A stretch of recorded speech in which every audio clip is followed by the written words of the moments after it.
Hello everybody. This time, instead of making the video on the iPad, I'm doing it on the phone. And the reason is we're not just dealing with the cancer that I've been talking about in our Northside Hospital, which is, in my opinion, the greatest hospital in Atlanta. But we're also doing the front brakes on the 1994 Toyota Camry, which is sitting right beside me here in the garage. As you may be able to see, the car right here. And I've already done a few things to make it a little quicker, to make this video a little shorter. I've already pulled the tires off, I've already jacked it up, and I've already got the wheel turned. I'm only going to show one side because trying to show both sides to me is kind of redundant, seeing how you do the same thing on both sides. Now, this kit, I bought an entire kit from Rock Auto, and it's supposed to be a power stop kit. Well, I ran into a little problem when I went ahead and pulled the stuff out of the box and tried to test fit these brand new brake pads. Now, everything came in one box. The new caliber bracket, new brake pads, and the rotors. Everything in the same box. Where I ran into a problem was when I pulled these clips out and went ahead and put them in the bracket for the caliber mounting bracket. And then I tried to put the brake pads in. The problem is the brake pads wouldn't go in. Well, there's a few reasons why you really don't want to try and force them in.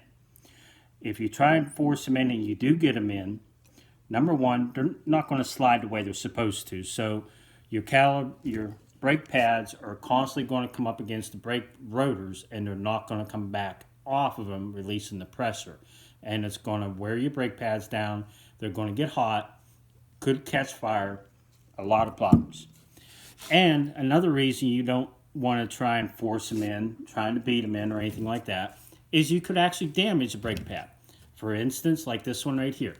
As you can see, the brake pad material has broken off of a brand new brake pad from trying to beat it in. So you don't want to do that either, because then you have to go buy another set of brake pads. You can't buy just one brake pad. You have to buy them in sets. So if you damage one, that means you got to go buy a whole nother set just to get the one you broke.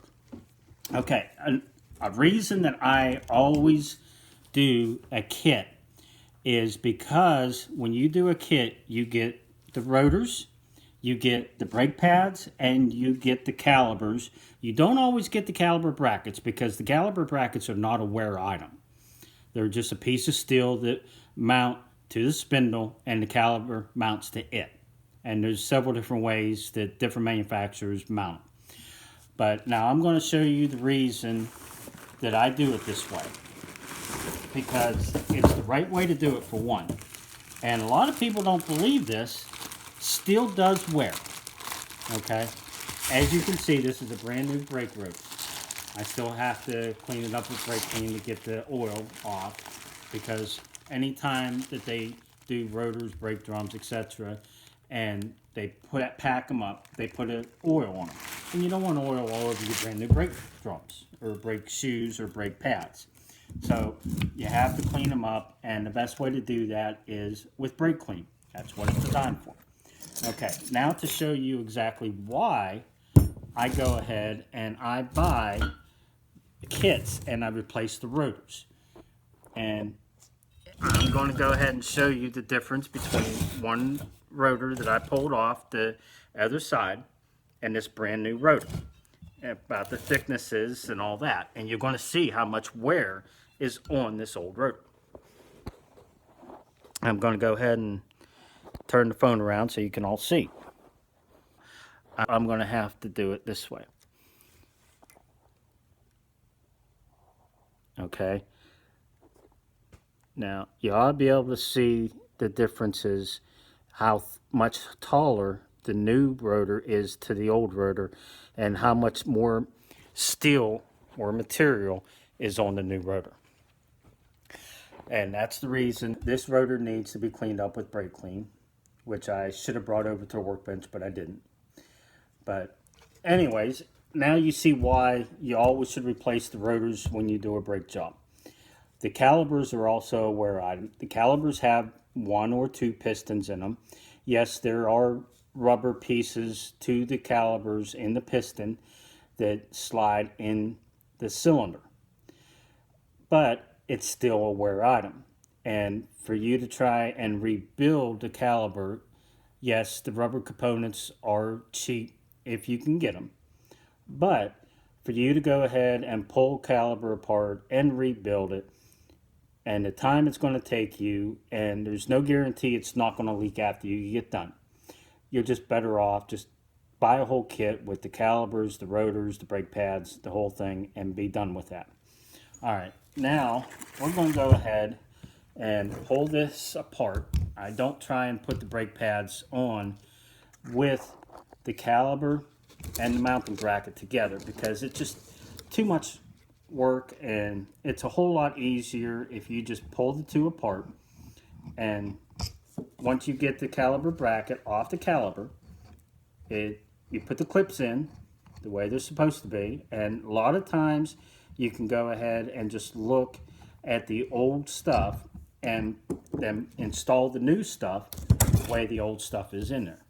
So that's what we're going to do right now. We're just going to take these little clips and we're going to go ahead and put them in the correct way now. And like I said, you can look at the old stuff and normally tell which way they go. Now, these clips here, there's 2 different styles. There's one here. I don't know if you can see this or not, but it's got 2 springs. It's got one that goes this way and then one goes this way. Now, you don't want to put both of these type directly across from each other. And then you got the other type where you only have the one spring in it that helps hold it in place. And you want to take the one with the 1 spring and the one with the 2 springs and put them directly across from each other. The reason for that is the brake pads will actually be pushed against one side and the other springs hold them up in place and help to keep them from rattling. So, like I said, you want to make sure you put these clips in the proper places.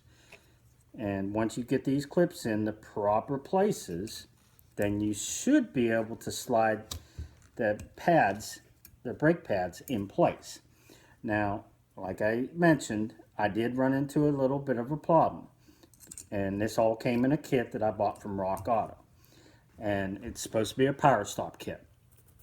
And where my problem came in is when I tried to test fit it, it didn't fit. So I had to use a bench grinder. I know, I'm lousy at videos. I had to use this bench grinder and grind the ends of all these new brake pads to make them fit. Now, also on the brake pads, there's this little thing right here. A lot of people call it a squiller. Some people call it an indicator. What it is, it has this little piece coming out, and when the brake pad gets low, this will actually hit your rotor and start a grinding or screeching noise to tell you need to replace your brake pads as soon as possible because you're about to have no brake pad left on the metal backing. So let's go ahead and tilt the phone without a phone so you all can see what I'm doing here. I think I need to raise up the brake mounting piece so you can see better. Okay. Now, unfortunately, it's kind of hard for me to do this where we're at here. So, what you do is you just set it down in here, just like so. You push down, and then you start just trying to get it in. And if you push too hard, you wind up pushing all the way through. So what you want to do is you want to just push it in just a little bit and push down at the same time. Otherwise, it won't go in. And go ahead and get it in there. And then you take your other brake pad And you do the same thing on the other side. Just like I did the first one, you push down and you work it into the clips. And once you get it in there a little bit, they'll stay. And then what you can do is take the caliper. I'm going to turn this sideways so you can see a little better. Take your caliper, take your mounting bolts. I usually stick one in a hole and go ahead and start it in. Because once you start it in, then you just let it rotate on that one bolt and let it drop down in there. And then you can go ahead and put your other bolt in. Now, I'm not going to tighten these up because I still have to take the caliper and the mounting bracket off the car. So this will go on. I still have to, I'll show you about cleaning that up. So right now we have this all together. So I'm just going to flip it over. So it's ready to go. A lot of people tell you about the grease in the pins that allow the caliper to slide. Well, when I was test fitting everything, I already pulled the boots off and I looked and made sure that there was grease in there. The kit does come with grease, but when I went ahead and I pulled these boots right here, I pulled them back, pulled these pins out, there was a lot of grease in there. So didn't need to put any grease on there. And some people say, well, you got to put stuff on the back of the brake pads. Well, sometimes that is true. But as you may be able to see right here, there is a pad on the back of this brake pad. And this glue or whatever they want to call it that you put on does the same thing as this. It basically helps to make the brake pads more quiet. So let's go ahead and walk up to the front of the vehicle and go ahead and get the brake clean. One thing that we need to do, because we're changing the calibers and everything, we need to disconnect the brake line going to the caliper. So now I'm using a 1/2-inch drive impact, and I don't recommend that, but I would recommend using a hand ratchet so you have less chance of breaking anything, because with the 1/2-inch drive ratchet or impact, it's easy to go ahead and break bolts, strip them out if you don't get on them right. But because of my medical problems, that's the reason I'm doing the 1/2-inch drive impact. And I'm trying to do this with one hand. So we're going to go ahead and try and get this on camera. I need to come down. Ah, there we go. There's the socket. And okay. Yeah, there we go. Now I'm on the brake line. And that's all it takes to take the brake line off. And as you can see, the brake line is totally removed. So we're just going to get it out of the way for now. And then we have some other bolts that hold bracket on. Now what I'm going to do, like I said, I don't recommend this if you can't control the torque on your impact or battery operated, air operated, don't matter. Whatever tool you're using, I recommend you use a hand ratchet because it's a whole lot easier to get in there and they're a whole lot easier to control.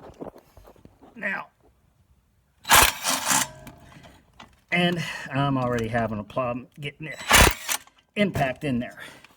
So I may not be able to even use the impact on that upper bolt. Now, the bottom bolt ain't a problem because there's plenty of room to get the impact in there. I don't know if you can see it or not, but I just got that bottom bolt out. Yeah, right there it is. That's the bottom bolt. And I may be able to take the caliper off the mounting bracket and then be able to get the bolt in to get the caliper mounting bracket off. But gotta be able to get the socket off the impact, which I shouldn't even be pulling that hard according to the doctors. But wow, I've done this stuff before, and like I said, the only reason I'm having so much trouble is I'm trying to handle the phone and do all this at the same time. And yes, I am hurting a bit, but okay. Where are we at? Where's the impact? I know it's, there it is. Okay, we're going to take the caliper off. That's one bolt.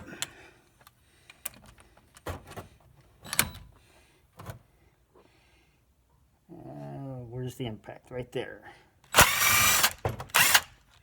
Okay, now we've got both bolts broke loose. So I'm just going to go ahead and hand remove them. And there we go.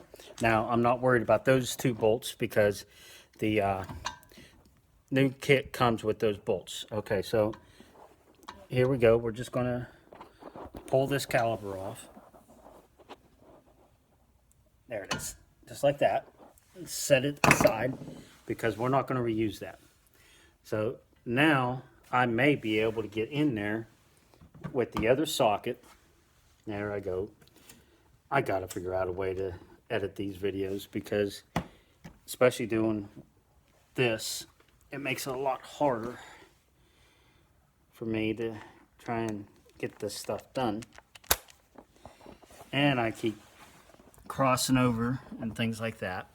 And I keep wind up trying to do it the way I've always done it, but I've never done it with videos. So here we go. We're going to try and get on this bolt now and get this one off. There we go. And getting the impact off was a little tight.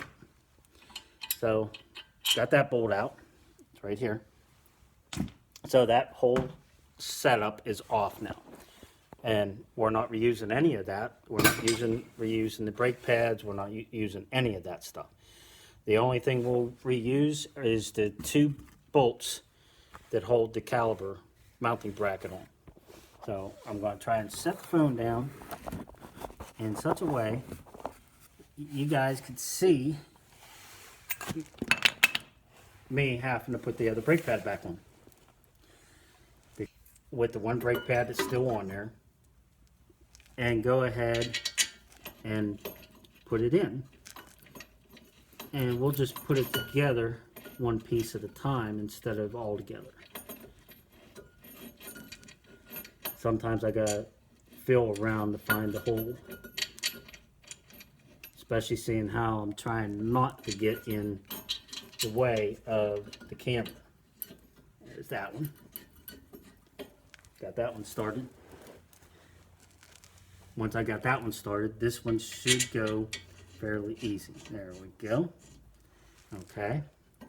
Now, I can go ahead and put this brake pad back in because we now have the mounting bracket in place. And there we go. And now with that already in place, we can go ahead and tighten up the mounting bracket.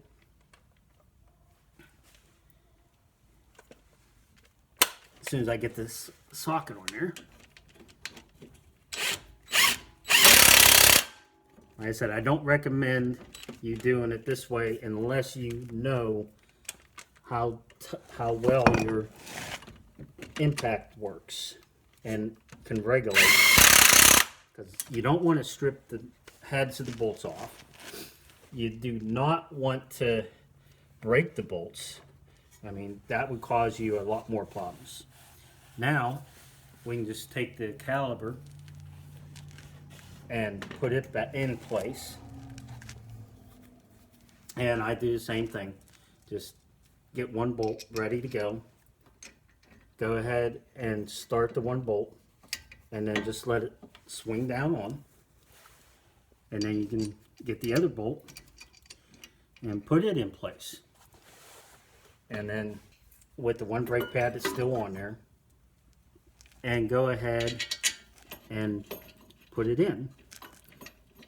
And we'll just put it together one piece at a time instead of all together. Sometimes I gotta feel around to find the hole, especially seeing how I'm trying not to get in the way of the camera. There's that one.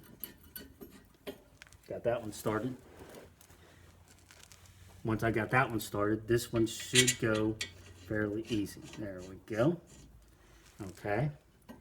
Now I can go ahead and put this brake pad back in, because we now have the mounting bracket in place. And there we go. And now with that already in place, we can go ahead and tighten up the mounting bracket.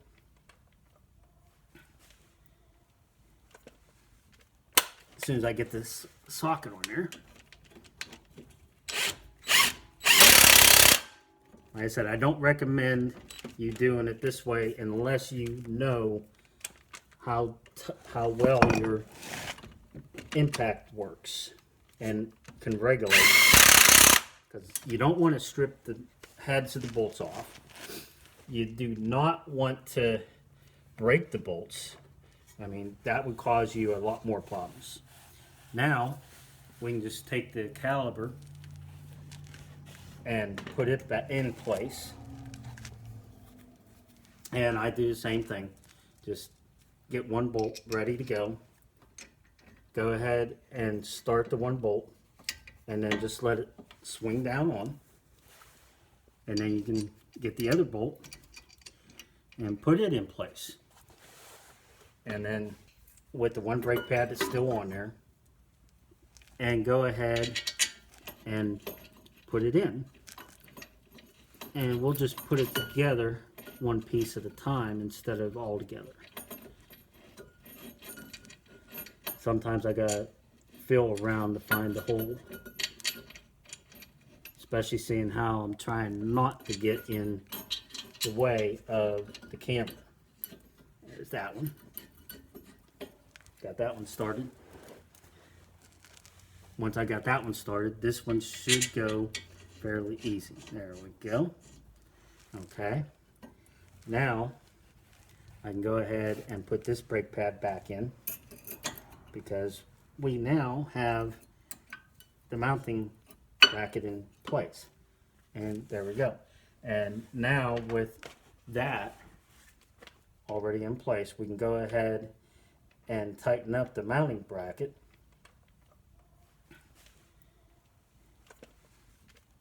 As soon as I get this socket on there.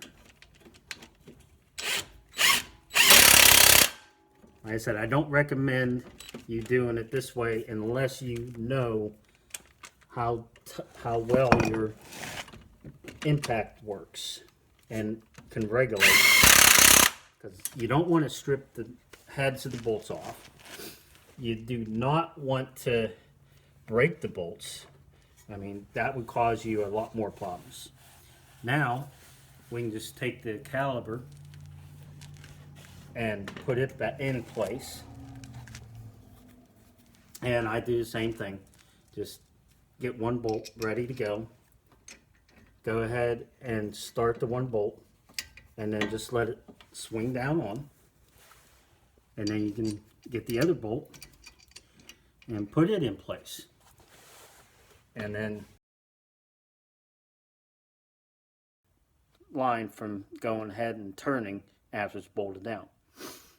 But other than tightening up the line and bleeding the system, which is fairly simple also, most of the time you need a second person to do that with, where they pump the brakes, they hold the brake down, and then this little piece right here with this little rubber boot on it is called a bleeder.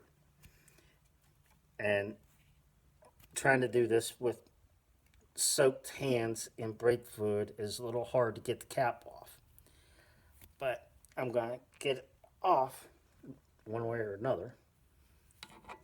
Pliers help. Now, as you can see, this little piece right here has a hole in it. And you loosen it up after somebody's holding the brake pedal. And the brake pedal will go to the floor. And while it's still on the floor, you tighten it back up. And then they pump it again and hold the brake again and just keep repeating until you have no more air coming out of that bleeder.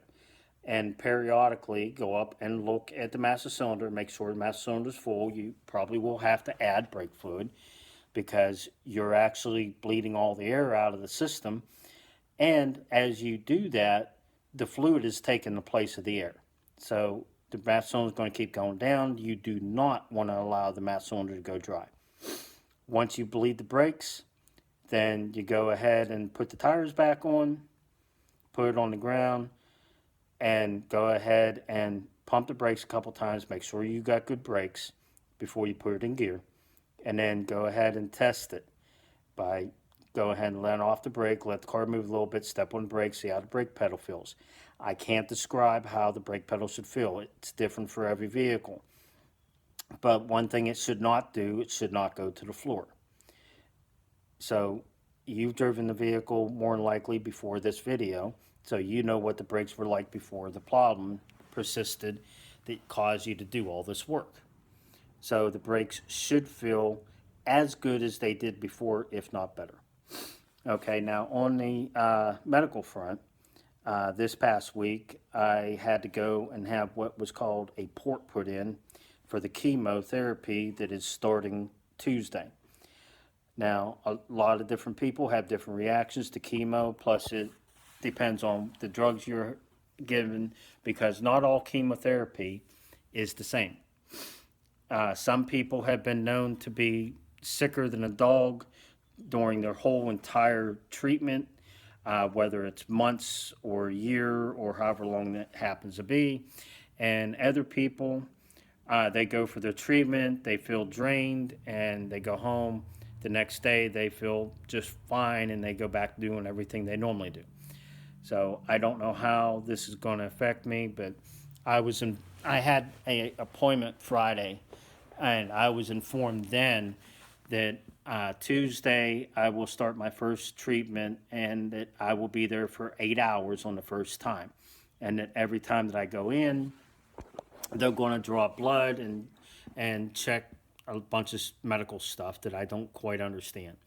And that's why we have medical professionals, because they go to school for all this stuff for you and me to get better.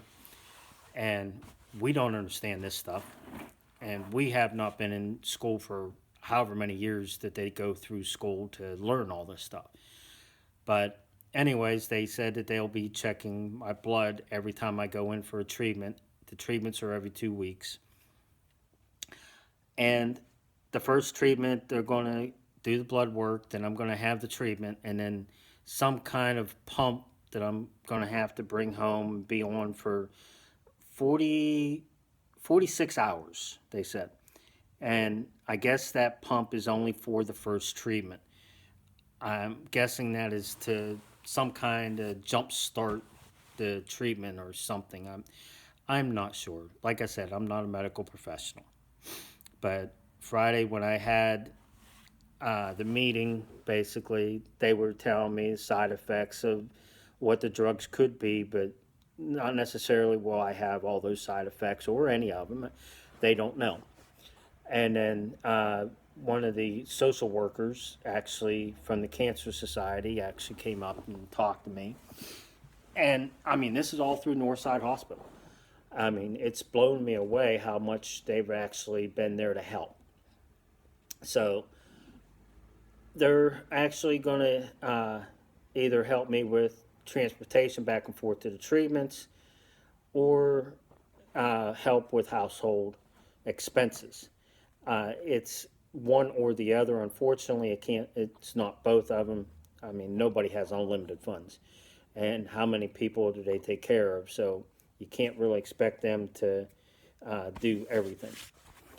But we'll find out after my first treatment which way that's going to go. I'm hoping that I'm fine enough to drive this car back and forth to treatments and that they can help with household expenses. If not, then they're going to more than likely get me Uber gift cards to get back and forth to the treatments. So that's kind of up in the air how that's going to go. And they're out there to help. I mean, Northside Hospital and their cancer department has been great and they have been awesome. I can't explain how much they want to help. It's not that they have to help, they want to help.